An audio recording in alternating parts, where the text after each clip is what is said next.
The ethereal glow of distant quasars cast a haunting light across the command deck of the EFS Vengeance as Ambassador Amelia Carter stared grimly at the tactical display. The Epsilon galaxy stretched before her in a web of star systems and trade routes, each representing centuries of careful diplomacy between species that had once viewed each other as alien threats. Now, that delicate balance teetered on the edge of collapse. She turned to Admiral Jonathan Reyes, whose weathered face betrayed none of the tension coiling in his shoulders. "The Graal delegation arrives in 14 hours, Admiral. Our response will determine whether we see war or peace." Reyes nodded, his voice controlled as steel. "My fleet stands ready, Ambassador, but I prefer we didn't need them." The Galactic Concord had maintained relative peace for almost 3 centuries. Dozens of species, each with their own ambitions and grievances, had managed to coexist under the watchful eye of the Governing Council. But the Graal were different. Their emergence from the unexplored regions beyond the Perseus Arm had sent ripples through the established order. First contact had been cautious, almost hopeful. The Graal possessed advanced technology, their massive forms encased in metallic scales that seemed to shift and flow like liquid mercury. But beneath their technological sophistication lay something darker, something primal that viewed power as the only true currency. High Warlord Kvar embodied this philosophy. When he strode into the emergency council session 20 hours later, his 7-foot frame dominated the chamber. His voice, harsh and guttural, yet somehow precise, filled the air with accusation. "The evidence is irrefutable," Kvar declared, his talon pointing at holographic images displaying Earth Federation vessels in orbit around Gliese 5. "Humanity violates neutral space. Humanity plunders resources that belong to all." Carter rose from her seat, her voice cutting through the murmurs. "These images are fabricated. Gliese 5 hosts a scientific outpost, established with full council approval. We've hidden nothing." "Lies," Kvar sneered. The chamber's lighting caught the metallic contours of his face, casting angular shadows that emphasized his predatory nature. "Always lies from the human mouth. Your species spreads like a virus, consuming everything in its path." "You speak of spreading viruses?" Carter challenged. "While your warships mass along trade routes, while your colonization fleets probe every unclaimed system." A tense silence fell. Then Kvar's mouth twisted into what might have been a smile. "You dare question Graal intentions? Very well. If war is what humanity desires." He paused, letting the threat hang in the air. "Congratulations, you just declared war on the wrong species." The holographic chamber erupted into chaos as Kvar and his delegation turned and strode out, their metallic scales creating patterns of reflected light that danced mockingly across the walls. Reyes stood at the bridge of the EFS Defiance, flagship of the Third Fleet, studying damage reports from the first wave of attacks. The Graal had struck with surgical precision, hitting border colonies at Omega, 12 and Helio Station before warning signals could even be sent. "Status of civilian evacuations?" he demanded. Commodore Elise 10 looked up from her console, her face illuminated by the glow of tactical displays. "Omega, 12 reports 40% of population evacuated before the main assault." "Helios, not as fortunate." The Graal hit the station's transport hub first. Reyes clenched his jaw. "Casualties? Preliminary estimates suggest 9,000 civilians, sir. Military losses still being calculated." The Admiral closed his eyes briefly, then straightened. "Deploy Captain Vault and the Valiant to assist with rescue operations. I want every survivor off those stations before the Graal return." As the orders went out, Reyes moved to the strategic display. Red markers showed Graal fleets advancing along 3 separate vectors, all converging on Central Federation territory. The pattern was clear. They intended to cut off Earth from its outlying colonies. In the Galactic Concord chambers, Ambassador Carter fought a different kind of battle. The various delegations whispered among themselves, fear evident in their expressions as they absorbed reports of the Graal offensive. "The Council must take action," she insisted, her voice carrying across the chamber. This unprovoked aggression threatens not just humanity, but the very foundation of the Concord. The Thrixian ambassador, its crystalline form refracting light in soothing patterns, spoke up. The evidence presented by the Grawl cannot be dismissed so easily, Ambassador Carter. Perhaps if humanity agreed to a temporary withdrawal from disputed territories. There are no disputed territories, Carter snapped. The Grawl have fabricated this crisis to justify their expansion. If we appease them now, which species will be next? The Zelkari? The Vanter Consortium? Murmurs of agreement rippled through the chamber, but Carter could see the fear in their eyes. The Grawl's military might was legendary, and none wanted to be drawn into a conflict that might leave their own worlds vulnerable. On the bridge of the Grawl warship Dominator, Captain Marcus Vault floated unconsciously in a containment field.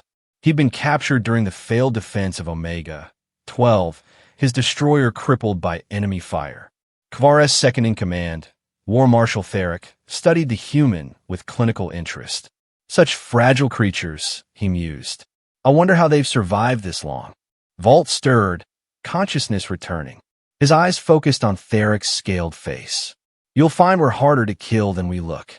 Theric's translator rendered his laugh as a series of harsh clicks.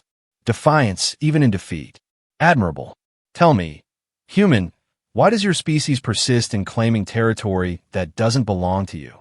The same question could be asked of you, Vault replied, testing the limits of his energy restraints. But you know that already. This isn't about territory, is it? It's about eliminating potential rivals before they become actual threats. Theric's metallic scales rippled in what might have been surprise.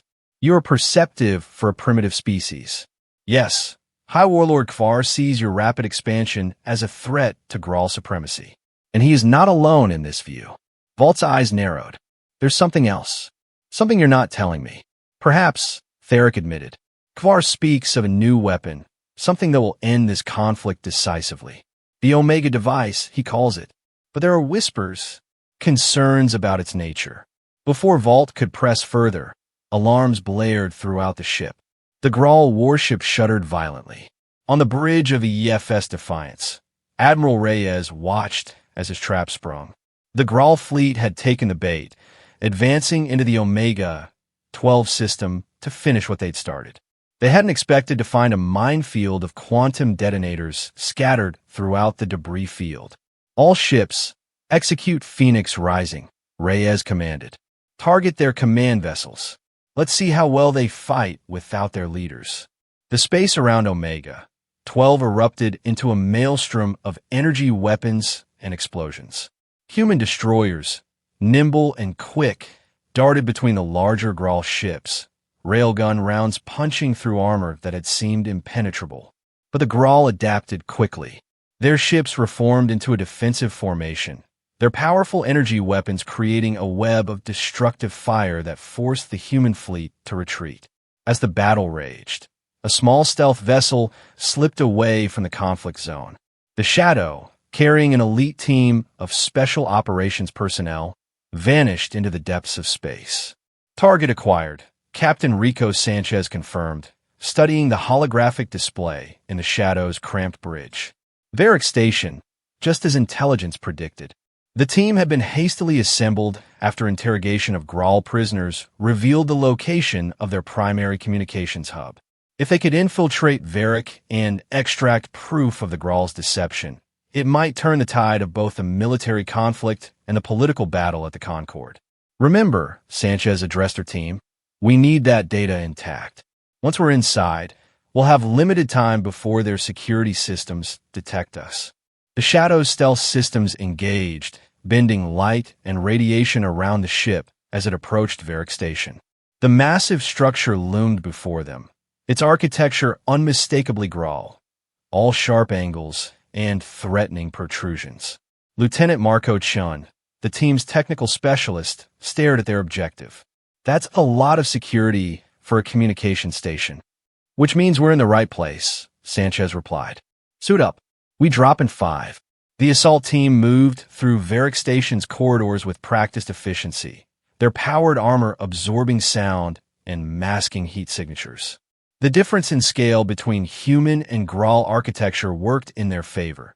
Service conduits and maintenance passages that would be cramped for the massive Graal provided ample cover for the human infiltrators. Sanchez led them deeper into the facility, following the map downloaded from captured Graal data cores. They encountered minimal resistance at first, the Graal apparently confident in their outer defenses. That changed when they reached the central data nexus. Two massive Graal warriors stood guard, their armor bristling with weapons. Sanchez signaled her team, and they struck simultaneously. Neural disruptors targeted the warriors' nervous systems, bypassing their armor entirely. The giants fell with surprising grace, their bodies seizing as the weapons overloaded their neural pathways. "Clear," Sanchez whispered, moving to the main console. "Chin, you're up." The technical specialist connected his interface to the alien system, fingers flying across holographic controls. "Their encryption is complex, but I think I can." He stopped, eyes widening. "Captain, you need to see this." Data streamed across Sanchez's helmet display. Communications logs, tactical plans, and most importantly, the raw files used to fabricate evidence against humanity. But there was more. The Omega device, Chun breathed. "It's not just a weapon. It's a planet killer. And they're planning to test it on—" He swallowed hard. "On Earth." Sanchez's blood ran cold. "Download everything. We need to." Alarms shrieked throughout the station. Emergency lighting bathed the corridors in crimson. "Time to go," Sanchez ordered. "Chun, set those charges." Explosions rocked Varric Station as the Shadow Spear team fought their way back to their extraction point. Behind them, the communications hub erupted in a series of cascading detonations, temporarily crippling the Graal's ability to coordinate their forces. As the Shadow raced away from the burning station, Sanchez transmitted their findings directly to Admiral Reyes. The main assembly hall of the Galactic Concord fell silent as Ambassador Carter presented the evidence obtained from Varric Station. The fabricated images dissolved under analysis, revealing the truth of the Graal deception. "This is humanity's proof," she declared. The Graal manufactured this conflict to justify their expansion. More than that, they planned to deploy a weapon of unprecedented destruction against inhabited worlds. Kvar stood abruptly, his scales flashing with agitation. "More human lies. You dare." "The evidence speaks for itself," Carter interrupted. "Unless you'd care to explain these communication logs, these deployment orders for the Omega device." The chamber erupted into chaos. Even species that had remained neutral now turned their attention to Kvar, demanding answers. The High Warlord's response was swift and violent. Drawing a ceremonial blade, he lunged at Carter. Only the quick reflexes of her security detail saved her life.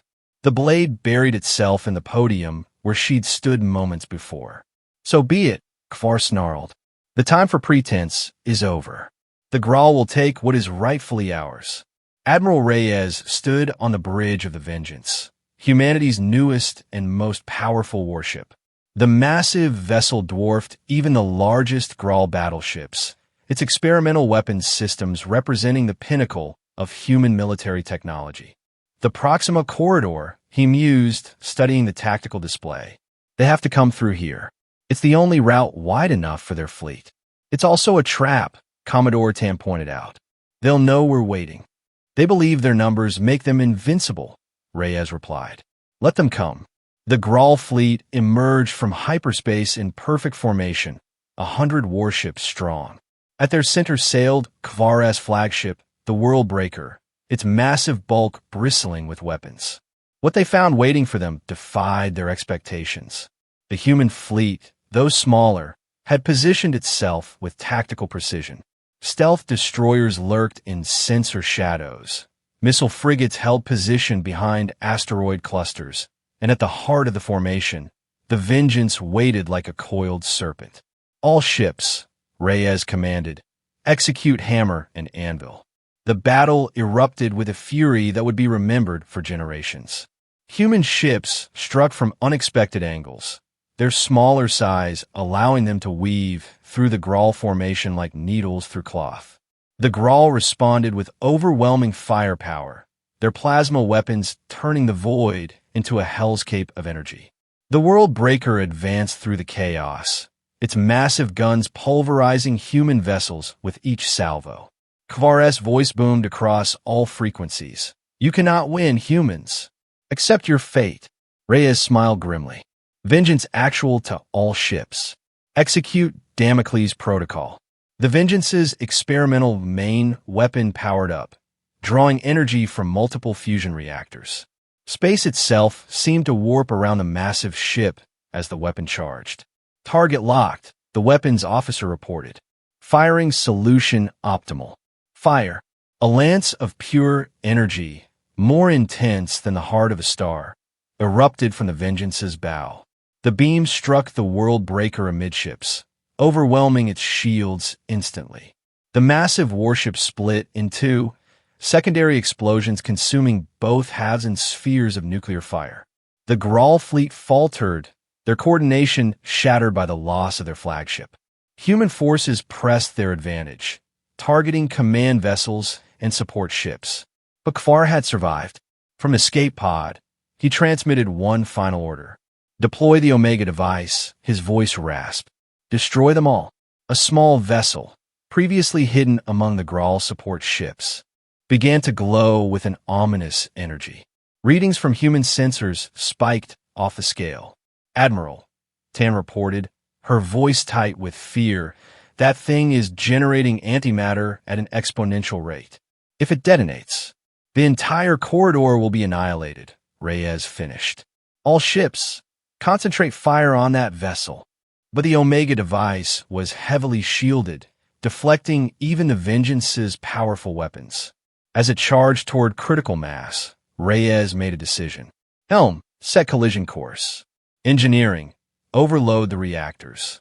Understanding dawned on the bridge crew's faces. Tan stepped forward. "Admiral, there must be another way." "There isn't," Reyes replied calmly. "Get to the escape pods." "That's an order." As his crew evacuated, Reyes remained at his station. The Vengeance accelerated toward the Omega device, its own reactors building toward critical overload. "Congratulations," Reyes transmitted on all frequencies as the two vessels converged. "You just declared war on the wrong species." The resulting explosion lit up the Proxima corridor like a newborn sun. When the energy dissipated, both the Vengeance and the Omega device were gone, along with a significant portion of the remaining Grawl fleet. Kvar stood in chains before the Galactic Concord, his once proud bearing diminished by defeat. The assembly watched in silence as evidence of his war crimes was presented, including attempted genocide through deployment of the Omega device. Ambassador Carter addressed the assembly. The Grawl sought to destroy not just humanity, but the very principles upon which this Concord was founded. They believed might made right, that power justified any action. She turned to face the assembled delegates. But they underestimated the resolve of species who value peace, but will fight to preserve it. They underestimated the courage of those willing to sacrifice everything for what they believe in. The vote for sanctions against the Grawl was nearly unanimous. Their military capabilities would be severely restricted, their expansionist ambitions curtailed. Kvar himself would face trial for war crimes. As the session concluded, Carter found herself approached by the Thrixian ambassador. "We owe humanity an apology," it said, its crystalline form pulsing with regret. "We allowed fear to cloud our judgment." "The Concord survived because we remembered our shared values," Carter replied. "That's what matters now." In the aftermath of the war, humanity mourned its losses but celebrated its victory. Admiral Reyes was posthumously awarded the Federation's highest honor, his sacrifice remembered as the act that saved countless lives. The message was clear to all who would threaten peace in the Epsilon Galaxy. Earth stood ready to defend not just itself, but the principles of cooperation and mutual respect that bound civilized species together. And to those who might consider testing humanity's resolve, the warning echoed through diplomatic channels and military communications alike. Beware declaring war on the wrong species. The Graal had learned this lesson at great cost. Others would be wise to heed it. As reconstruction efforts began and diplomatic ties were slowly restored, Ambassador Carter reflected on the price of victory. In her private quarters aboard the diplomatic vessel Harmony, she composed her report to Earth's government. "The conflict has ended," she wrote, "but vigilance must remain. The galaxy has seen what happens when ambition overrides wisdom, when the desire for power corrupts the pursuit of peace. We have proven ourselves capable of great sacrifice and greater mercy. Let this balance define us in the years to come." Outside her viewport, the stars of the Epsilon galaxy burned steadily, witnesses to both the darkness of war and the light of hope that followed. The future remained uncertain, but one truth had been established beyond doubt. Humanity would not go quietly into the night, nor would it abandon its allies to the ambitions of tyrants. Months after the decisive battle at the Proxima Corridor, the rebuilding process revealed the true cost of the conflict. Omega, 12, and Helios Station were being reconstructed, but the scars ran deeper than mere infrastructure. Families had been torn apart, lives forever altered by the Graal's aggression. Lieutenant Colonel Elena Vasquez stood amid the ruins of Helios Station's Memorial Plaza, overseeing the installation of a monument honoring the fallen. The black granite obelisk rose 30 meters into the artificial atmosphere, its surface inscribed with thousands of names, civilian and military alike. "Colonel," her aide approached, "the delegation from New Terra has arrived." Vasquez nodded, straightening her uniform. The ceremony today would mark not just remembrance, but renewal. Representatives from across human space had gathered, along with delegates from allied species who had finally found their courage in humanity's stand against the Graal. Among the attendees was Marcus Vault, recently promoted to Rear Admiral after his daring escape from Graal captivity and subsequent role in intelligence operations. His insights into Graal military structure had proven invaluable during the final phases of the conflict. "Quite a turnout," he remarked to Vasquez as dignitaries began filling the plaza. "They're not here just for us," she replied. "They're here because they need to see that standing up to tyranny is possible. That victory has a price, but surrender costs more." The ceremony began with Ambassador Carter's address. She spoke not of vengeance or triumph, but of responsibility and the burden of power. Her words carried across the plaza and throughout the Concord worlds via Holocast. Admiral Jonathan Reyes gave his life not to destroy the Graal, but to preserve the hope of peace, she declared. His sacrifice reminds us that true strength lies not in domination, but in the courage to protect what we value most: freedom, justice, and the right of all species to determine their own destiny. As she spoke, new revelations emerged about the full extent of the Graal's plans. Intelligence recovered from their shattered fleet revealed a systematic strategy to subjugate or eliminate rival species, with humanity merely the first target. Captain Rico Sanchez, now leading a joint task force on war crimes investigation, presented her findings to a closed session of the Military Council. The Omega device wasn't just their ultimate weapon, she explained, displaying recovered schematics. It was the prototype for a series of planet killers. They planned to hold entire civilizations hostage, demanding submission or facing annihilation. The implications shook the foundations of galactic politics. Several species that had remained neutral during the conflict now stepped forward with their own evidence of Graal infiltration and subversion attempts. The Zelkari Collective revealed that their outer colonies had been probed by Graal scout ships for years. The Vanter Consortium admitted to receiving ultimatums demanding resource concessions. Even the enigmatic Kithrin Unity broke their traditional silence to share intelligence about Graal activities in their sector. "The war we fought," Admiral Vault told a gathering of fleet commanders, "wasn't just for humanity's survival. We became the catalyst that exposed a threat to all free peoples of the galaxy." But victory had not come without controversy. As the immediate threat receded, questions arose about the measures taken during the conflict. The use of antimatter weapons, the deployment of AI-controlled drone swarms, the militarization of previously neutral zones, all face scrutiny. Dr. Sarah Chun, newly appointed head of the Ethics and Warfare Commission, found herself mediating heated debates about the future of military technology. We cannot allow fear to drive us toward becoming what we fought against, she argued before the Federation Senate. Yes, we needed extraordinary measures to survive, but now we must ensure those measures don't define us. The Graal themselves presented another challenge. With Kfar imprisoned and awaiting trial, competing factions emerged within their society. Some sought reconciliation with the galactic community, while others retreated into isolationism or continued to harbor dreams of supremacy. War, Marshal Theric, one of the few high-ranking Graal to publicly renounce Kfar's ideology, became a controversial figure.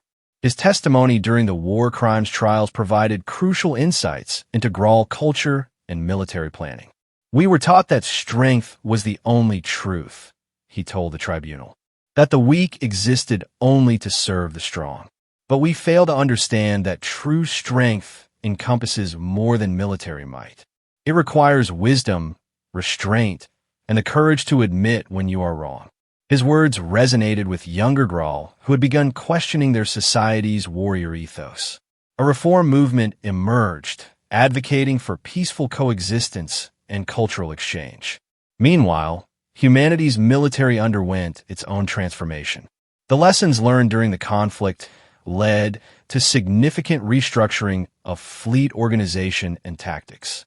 The success of smaller, more agile vessels against larger Graal warships prompted a shift in construction priorities. We're not abandoning large capital ships, Fleet Admiral Chun explained during a strategic review, but we're creating a more balanced force, one that can adapt quickly to different threats. The Shadow Spear program expanded, with elite units being formed for rapid response and special operations.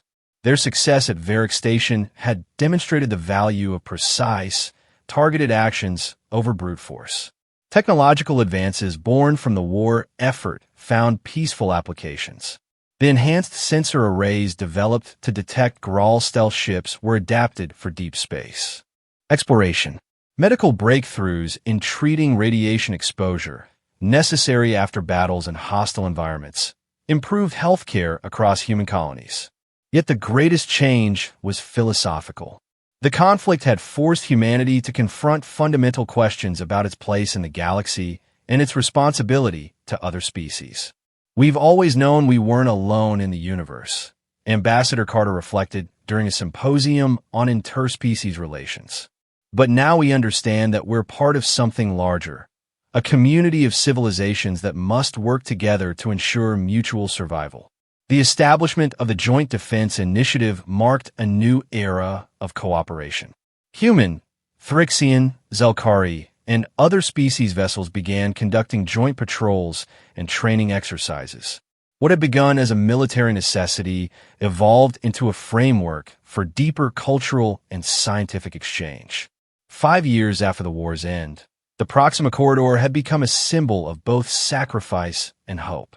The site of Admiral Reyes's final stand was declared a memorial zone, with a space station dedicated to peace studies and conflict resolution built nearby. On the anniversary of the battle, survivors and families gathered to remember. Among them was Commodore Elise Tan, now commanding officer of the rebuilt EFS Defiance. Admiral Reyes taught us that leadership isn't about giving orders, she told a group of cadets. It's about making the hard choices and living or dying with the consequences. His last words weren't a boast or a threat. They were a warning to those who would mistake restraint for weakness. The transformed political landscape brought new challenges and opportunities. The Galactic Concord, its authority reinforced by the crisis, implemented reforms to prevent future conflicts. Early warning systems for military buildups, mandatory transparency in territorial claims, and dispute resolution mechanisms became standard protocol. Some Graal factions, still resentful of their defeat, attempted to sabotage these efforts. A series of terrorist attacks on human colonies tested the resolve of the new security arrangements. But instead of driving species apart, these incidents strengthened their determination to work together. They want us to abandon our principles, Carter stated after a failed attack on a diplomatic summit, to retreat into fear and isolation. But we've learned that our strength lies in unity, in facing threats together rather than alone. The war crimes trials concluded with mixed results. Kvar received a life sentence for genocide and aggression, while other Graal leaders faced various penalties. The process, though imperfect, established important precedents for galactic justice. More significantly, it provided a forum for truth and reconciliation. Victims testified about their experiences, while reformed Graal acknowledged their role in the atrocities. This painful process laid the groundwork for eventual healing. As the decade mark approached, humanity's position in the galaxy had fundamentally changed. No longer seen as newcomers or potential prey, humans had earned respect through sacrifice and demonstrated leadership through restraint and victory. The phrase "the wrong species" took on new meaning. It became a reminder not just of humanity's military capability, but of its commitment to justice and its willingness to stand against tyranny, regardless of the cost. In schools across the Federation, children learned about the conflict not as a glorification of war, but as a lesson in the importance of vigilance and the value of peace. They studied Admiral Reyes's sacrifice alongside Ambassador Carter's diplomacy, understanding that both were necessary for their freedom. The galaxy had changed, shaped by the crucible of conflict and tempered by the wisdom gained through suffering. New alliances formed, old prejudices faded, and a more stable order emerged from the chaos. Yet the final words of the war's official history served as both celebration and caution. On this date, humanity proved itself worthy of its place among the stars, not through conquest or domination, but through the courage to defend what is right and the wisdom to build a better future from the ashes of conflict. Let those who would threaten peace remember, they may declare war, but they should choose their enemies wisely. The repercussions of the conflict extended far beyond military and political spheres. Scientific communities across species lines found themselves united by the pressing need to understand and counter Graal technology. Research stations were established in the debris fields of major battles, where scientists worked to reverse engineer weapons systems and shield technologies. Dr. Maria Rodriguez, leading the Joint Research Initiative, made groundbreaking discoveries in energy manipulation. The Graal's plasma weapon technology operates on principles we'd only theorized about, she explained during a conference on New Geneva Station. By studying their methods, we've developed energy systems that could revolutionize not just defense, but civilian power generation. This technology sharing became a cornerstone of the new galactic order. Species that had hoarded their advances for millennia began participating in collaborative research programs. The Thrixian understanding of crystalline matrices combined with human innovation in computing led to quantum leaps in processing power. Zelkari biological expertise merged with Earth's medical technology to create universal treatment protocols.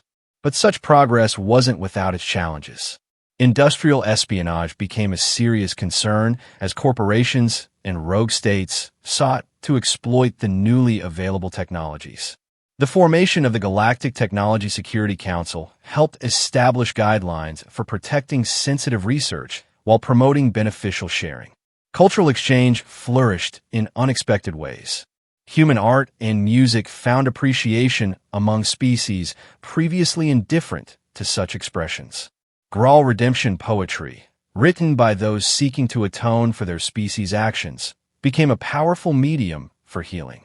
The Festival of Reconciliation, held annually at the site of the Proxima battle, drew millions of visitors from across the galaxy. Lieutenant Commander James Morrison, former combat pilot turned cultural liaison, observed the changing dynamics firsthand. We're seeing young Graal attending human universities, human engineers working on Thrixian construction projects, Zelkari healers training in our medical facilities. The barriers that seemed insurmountable before the war are dissolving. However, integration wasn't without friction. Conservative elements within various species resisted the changes, viewing them as threats to traditional ways of life. On Earth, isolationist movements gained temporary traction, arguing that humanity had sacrificed enough and should focus on its own development. Ambassador Carter addressed these concerns directly during a speech at the University of Terra Nova. We cannot retreat into isolation after fighting for the principle of cooperation. The galaxy we helped save is now our home, and we must engage with it fully, not as conquerors or victims, but as partners in building a better future. The economic implications of the post-war order were profound. Trade routes that had been disrupted by conflict were not merely restored, but expanded. New markets opened as former enemies became trading partners. The Graal, stripped of their military ambitions, redirected their industrial capacity toward civilian production, becoming major suppliers of advanced materials and construction technology. The rise of multi-species corporations created both opportunities and new ethical challenges. Labor standards, resource rights, and corporate governance had to be renegotiated in an interstellar context.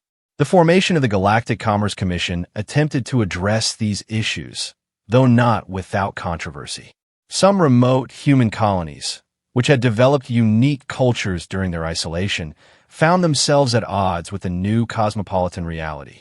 The Rim Worlds Declaration asserted the right of colonies to maintain their distinct identities while participating in a larger galactic community. This balance between unity and diversity became a defining challenge of the era. Unexpected consequences emerged in the realm of religion and philosophy. The confirmation of multiple intelligent species prompted theological debates about the nature of creation and existence. New syncretic belief systems arose, attempting to reconcile different species' spiritual traditions. The Order of Universal Truth, founded by a group of human and alien philosophers, promoted the idea that all sentient beings shared a common spiritual destiny. While controversial, their teachings on the interconnectedness of all intelligent life found receptive audiences across species lines. Military academies throughout human space revised their curriculums to incorporate lessons from the Graal conflict. The focus shifted from pure tactical training to a holistic approach emphasizing diplomacy, cultural understanding, and ethical decision-making.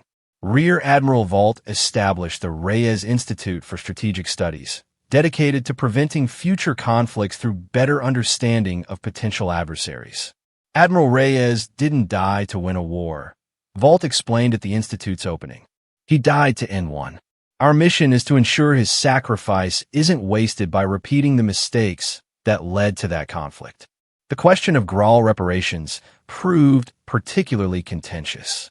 While some demanded punitive measures against the entire species, others argued that collective punishment would only breed future resentment. Eventually, a compromise was reached. Graal resources would be directed toward rebuilding damaged worlds and supporting victims, but their civilian population would not face deprivation. This decision proved wise when moderate Graal factions gained political power. Their efforts to implement democratic reforms and accountability measures demonstrated that change was possible even in societies previously dominated by militaristic ideologies. The transformation of former battlefields into memorial sites and nature preserves became a powerful symbol of renewal. The sacred grove of Omega 12, where genetically engineered trees from multiple worlds grew together, became a pilgrimage site for those seeking healing from the war's traumas. Educational exchanges expanded dramatically. The Young Ambassadors program placed students from different species in each other's schools, fostering understanding from an early age. These children, growing up with diverse classmates, represented hope for a future free from the prejudices that had fueled the conflict. Professor Elena Chun of the Interstellar University noted, "These young people don't see aliens when they look at each other. They see friends, colleagues, potential partners. They're creating a new galactic culture that transcends species boundaries." The development of universal translation technology, accelerated by the need for military coordination during the war, revolutionized communication. No longer limited by language barriers, ordinary citizens could interact directly with beings from other worlds. Social media networks expanded to encompass multiple species, creating both opportunities for connection and new challenges in managing galactic-scale information flow. Healthcare advances prompted by the war's casualties led to breakthroughs in xenobiology. Treatments developed to save human victims of Graal weapons proved effective for other species as well. The Universal Medical Initiative established hospitals throughout the galaxy, providing care regardless of species or economic status. Environmental challenges took on new dimensions as species worked together to address planet-wide issues. The Graal's expertise in terraforming, previously used for military expansion, was redirected toward rehabilitating worlds damaged by the conflict. Human ecologists collaborated with alien specialists to develop sustainable practices for multi-species colonies. The arts flourished in this period of cultural synthesis. New forms of expression emerged that could be appreciated across species barriers. Holographic sculptures incorporated visual spectrums visible to different species. Musical compositions utilized frequencies audible to various hearing ranges. Literature explored themes of identity and belonging in a galaxy where the definition of humanity had expanded to include all sentient beings. Sports and competition evolved as well. The Galactic Games, established as a peaceful outlet for competitive spirits, featured events designed to showcase the unique abilities of different species. Human agility, Graal strength, Thrixian precision, and Zelkari endurance were celebrated in contests that emphasized cooperation as much as competition. As the 15th anniversary of the war's end approached, the galaxy stood transformed. The Graal had earned readmission to the Galactic Concord through their reform efforts. Human influence had helped reshape galactic institutions toward greater transparency and accountability. Most importantly, a new generation was coming of age that had known only peace. During the commemorative ceremonies, Ambassador Carter, now serving as the first human Secretary General of the Galactic Concord, reflected on the journey. We fought not to conquer, but to preserve the right of all beings to choose their own path. In victory, we chose not vengeance, but reconciliation. In peace, we choose not isolation, but engagement. The price was high, but the prize, a galaxy united in its diversity, was worth every sacrifice. The memorial at Proxima still drew visitors from across the galaxy, but now they came not just to mourn, but to celebrate.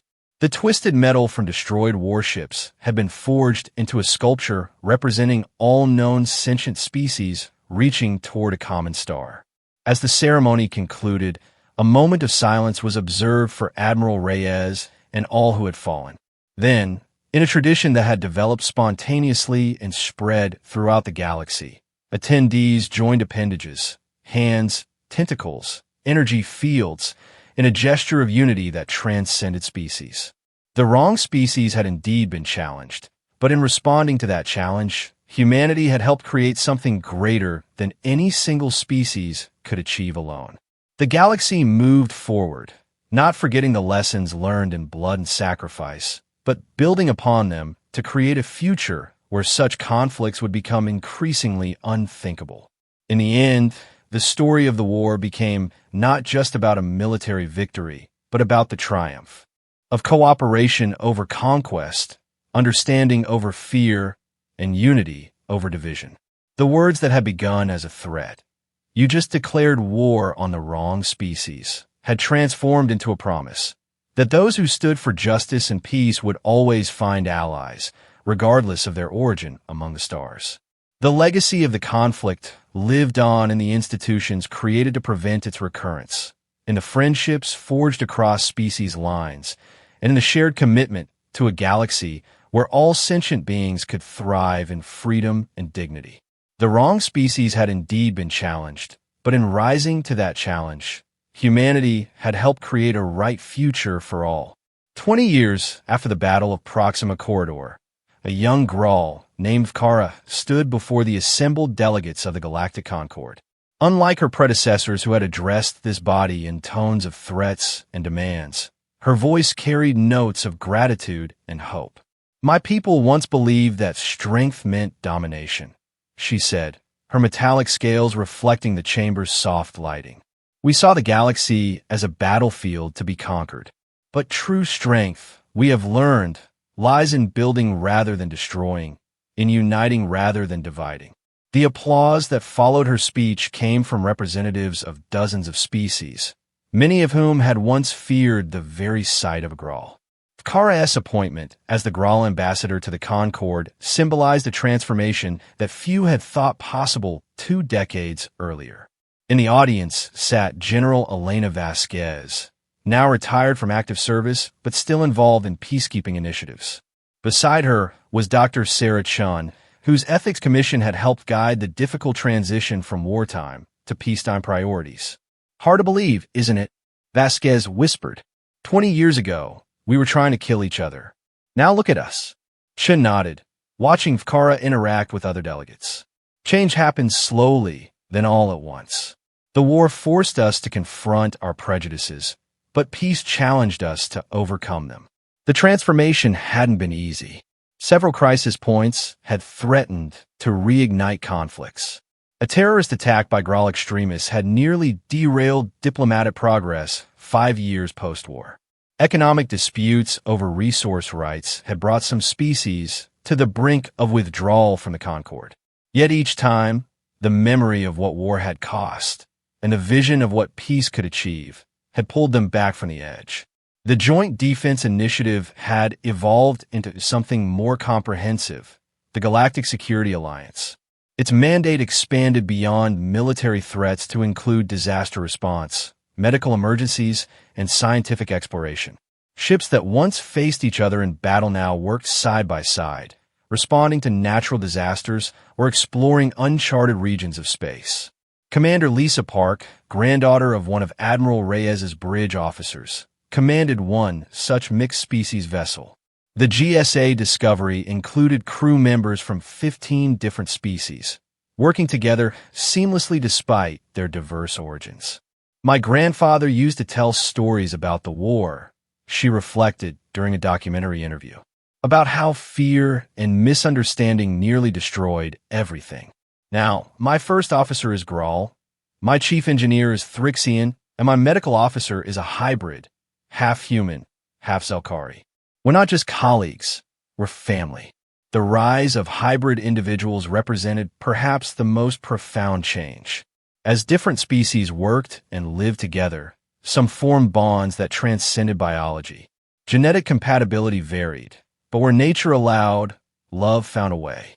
These children of multiple worlds embodied the new galactic community in the most literal sense. Educational institutions flourished in this new era. The Reyes Kadar Academy, named for both the human admiral and a Grawl reformer who had died opposing Kvar's war, trained diplomats and peacekeepers from all species. Its motto, "Understanding is the first step toward peace," adorned the entrance in every known language. Professor Michael Chong, teaching xenopsychology at the academy, often used the war as a case study. The conflict revealed both the best and worst of what sentient beings are capable of, he told his students. Fear of the other nearly destroyed us all, but the courage to reach across that divide created something beautiful. Technological advancement continued at an unprecedented pace. The fusion of different species' knowledge bases produced breakthroughs that reshaped galactic civilization. Energy systems developed from Grawl weapon technology powered cities across 1,000 worlds. Medical advances saved countless lives. Communication networks connected the farthest reaches of known space. But perhaps the most significant development was philosophical. The concept of galactic citizenship emerged the idea that all sentient beings shared certain fundamental rights and responsibilities, regardless of their species or origin. This principle became enshrined in the new Galactic Charter, signed on the 25th anniversary of the war's end. Ambassador Carter, now in her 80s but still sharp and engaged, had the honor of presenting the charter to the assembled representatives. "We stand here today not as humans, Grawl, Thrixian, or any other designation, but as citizens of a shared galaxy. The charter we sign recognizes that our diversity is our strength, that our differences enrich rather than divide us. As the ceremony concluded, a new monument was unveiled in the plaza outside the Concord Chambers. Unlike the martial memorials of the past, this sculpture celebrated life, a spiral of light reaching toward the stars, each beam representing a different species, all intertwining as they ascended. The dedication plaque bore a simple inscription: "To those who chose peace over war, understanding over fear, unity over division. May their courage light our way forward." In his private memoirs, discovered after his death and published to wide acclaim, Admiral Vault had written, "We won the war, but we could have lost the peace. The real victory came not in defeating the Grawl, but in transforming enemies into allies, fear into understanding, conflict into cooperation. That is the true legacy of those who sacrificed everything in the Proxima Corridor." As the galaxy moved forward, new challenges emerged. Encounters with previously unknown species, environmental crises on a cosmic scale, philosophical questions about artificial intelligence and digital consciousness. But the foundations laid in the aftermath of the Grawl conflict provided a framework for addressing these challenges collectively rather than competitively. The phrase "the wrong species" took on new meaning for younger generations. They studied it in history classes not as a warning against military adventurism alone, but as a reminder that underestimating any sentient being's capacity for both destruction and creation was a dangerous mistake. In the quiet moments between diplomatic functions and public ceremonies, the survivors of the war often gathered privately. Humans, Grawl, and others who had fought on different sides now shared memories and mourned common losses. These gatherings, more than any treaty or charter, embodied the transformation that had occurred. During one such meeting, Kara asked Carter what she thought Admiral Reyes would make of the galaxy they had built. Carter smiled, looking out at the stars. "I think he would be proud, not of the fighting, but of what came after. He sacrificed himself not just to win a battle, but to make this possible, a galaxy where the next generation wouldn't have to make the same sacrifices." The annual remembrance ceremony at Proxima remained the most solemn event on the galactic calendar. Representatives from all species gathered to honor those lost and recommit to the principles for which they had died. The ceremony always concluded with the same words, spoken by a different representative each year. "We remember those who fell so that others might live in peace. We honor their sacrifice by building the galaxy they dreamed of. One where conflict gives way to cooperation, where fear yields to understanding, and where all sentient beings can reach for the stars together." As the 30th anniversary approached, preparations began for the largest celebration of peace in galactic history. The theme, "From Conflict to Community," captured the extraordinary journey that had transformed a galaxy torn by war into one united by shared purpose. The festivities would include cultural exhibitions from every member species, joint scientific demonstrations showcasing collaborative achievements, and a massive concert featuring musical traditions from across the galaxy. But the centerpiece would be the commissioning of a new exploration vessel, the GSA Unity, crewed by representatives from every Concord species and tasked with seeking out new civilizations to invite into the galactic community. At the ship's christening, Ambassador Kara would speak words that echoed across the decades. "Once, we declared war on the wrong species. Today, we declare friendship to the right galaxy. May this vessel carry forward the lesson we learned at such great cost, that our strength lies not in what divides us, but in what unites us." The story of the Grawl War and its aftermath became more than history. It became mythology, a defining narrative for galactic civilization.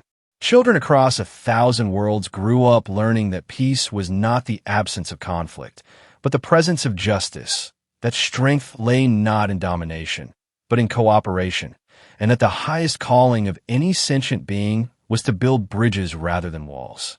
In the end, humanity's greatest contribution to the galaxy was not its military prowess or technological innovation, but its demonstration that even the deepest conflicts could be transformed into the strongest alliances. The species that had been tested in the crucible of war emerged not as conquerors, but as catalysts for a new era of galactic unity. The stars that had witnessed the fury of battle at Proxima now shone down on a galaxy at peace. Not a perfect peace, for such things exist only in dreams, but a working peace built on understanding, maintained by vigilance, and strengthened by the shared memory of what had been overcome. And so the story passed into legend, a reminder to all who would listen that declaring war on the wrong species might lead not to their destruction, but to their transformation, and through them, the transformation of the galaxy itself. The wrong species indeed, but in the end, exactly the right species to lead the galaxy toward a future brighter than any single civilization could have imagined alone.